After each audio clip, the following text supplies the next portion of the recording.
as object moves closer towards the focus of convex lens, image moves away from it and vice versa also, है ना। तो बस उसी की help से हम आज के ऑब्जर्वेशन टेबल भी फुलफिल करेंगे और फिर हम एक्सपेरिमेंट परफॉर्म करने वाले हैं। तो अब हम इसकी रफ फोकल लेंथ निकालेंगे, जिसमें हम एक डिस्टेंट ट्री की इमेज को वॉल के ऊपर फोकस कराने की कोशिश करेंगे और फिर उस वॉल और कन्वेक्स लेंस के बीच के डिस्टेंस को हम फोकल लेंथ बोलेंगे। तो चलिए पहले इसके रफ फोकल लेंथ निकाल लेते हैं।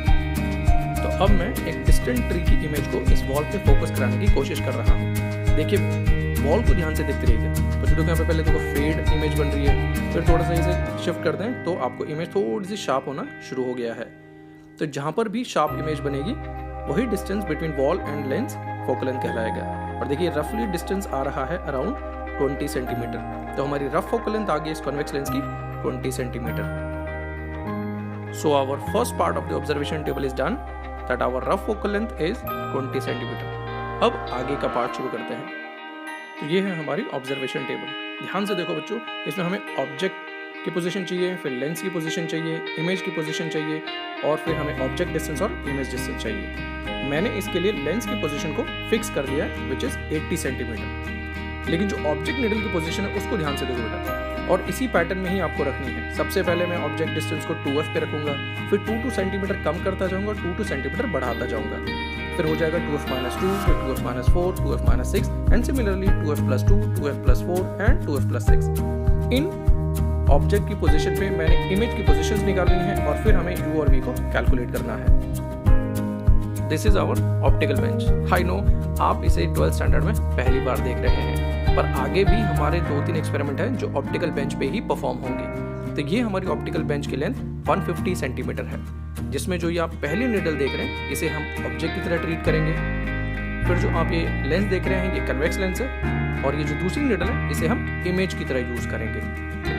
तो अब हम कन्वेक्स लेंस की पोजीशन देख लेते हैं। जैसा मैंने बताया था बच्चों, देखो वो 80 सेंटीमीटर पे रखा है और ऑब्जेक्ट की पहली पोजीशन मैंने 40 सेंटीमीटर पे ली है। अब हमें दूसरी तरफ से उस निडल को शिफ्ट करना है सच दैट कि इसकी इमेज उस निडल के ऊपर एकदम फोकस हो जाए, पैरेलक्स एरर नहीं होना चाहिए। तो चलिए उसकी इमेज को फोकस करने की कोशिश करते हैं। ये देखिए वो आपको इमेज दिखाई दे रही है और उस इमेज की जो डाउनवर्ड टिप है वो देखिए इस निडल की टॉप की टिप पे कोइंसाइड करनी चाहिए विदाउट पैरेलक्स। अभी इसमें देखिए थोड़ा सा पैरेलक्स एरर दिखाई दे रहा है।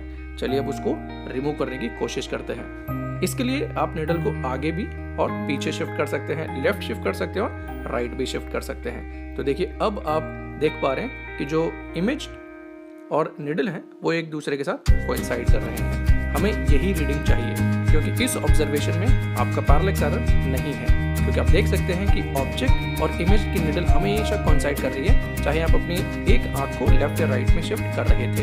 अब जरा इमेज की पोजीशन देख लेते हैं और वो पोजीशन आ रही है, ध्यान से देखो, जो अराउंड 120 सेंटीमीटर। तो अब जरा इसे हम अपनी ऑब्जर्वेशन टेबल में लिख लेते हैं। तो अब हमारा इमेज डिस्टेंस आ गया है 120 सेंटीमीटर। ऑब्जेक्ट हमारा 40 सेंटीमीटर में था, लेंस हमारा 80 सेंटीमीटर में था। तो देखिए हमारा ऑब्जेक्ट डिस्टेंस 40 सेंटीमीटर है और अब इमेज डिस्टेंस 40 सेंटीमीटर आ गया है। इसी तरीके से अब मैं पहले 38, 36, 34 पे रखूंगा और फिर उसी तरीके से 42, 44, 46 पे रखेंगे। तो देखते हैं क्या रीडिंग आती है। तो अब सेकेंड रीडिंग में मैं ऑब्जेक्ट की पोजीशन को 38 सेंटीमीटर पे रख रहा हूँ, यानी कि अब हमारा ऑब्जेक्ट डिस्टेंस है जो कन्वेक्स लेंस के रिस्पेक्ट में वो देखिए बढ़ गया है। तो थ्योरेटिकली हमें पता है कि अब जो इमेज निडल है उसे कन्वेक्स लेंस के पास जाना चाहिए। तो अब देखते हैं कि प्रैक्टिकली भी ऐसा होता है या नहीं होता है। तो चलिए अब उसकी इमेज को इस निडल के टिप पे फोकस कराने की कोशिश करते हैं।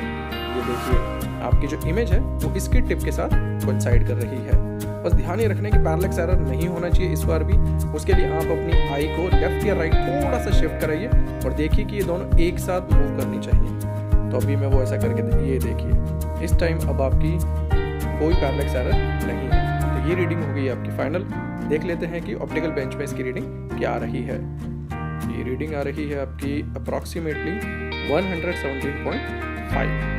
अब चलिए अब इस रीडिंग को हम अपनी ऑब्जर्वेशन टेबल में लिख लेते हैं।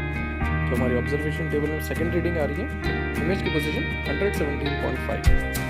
अब मैथमेटिकली लेंस और इमेज निडल के बीच का डिस्टेंस हमारा हो जाएगा इमेज डिस्टेंस, जो कि आ रहा है 37.5। तो जैसा आपने देखा बच्चों, देखो u और v में देखो u 40 से बढ़कर हुआ 42 और इमेज v कम होगी 40 से 37.5।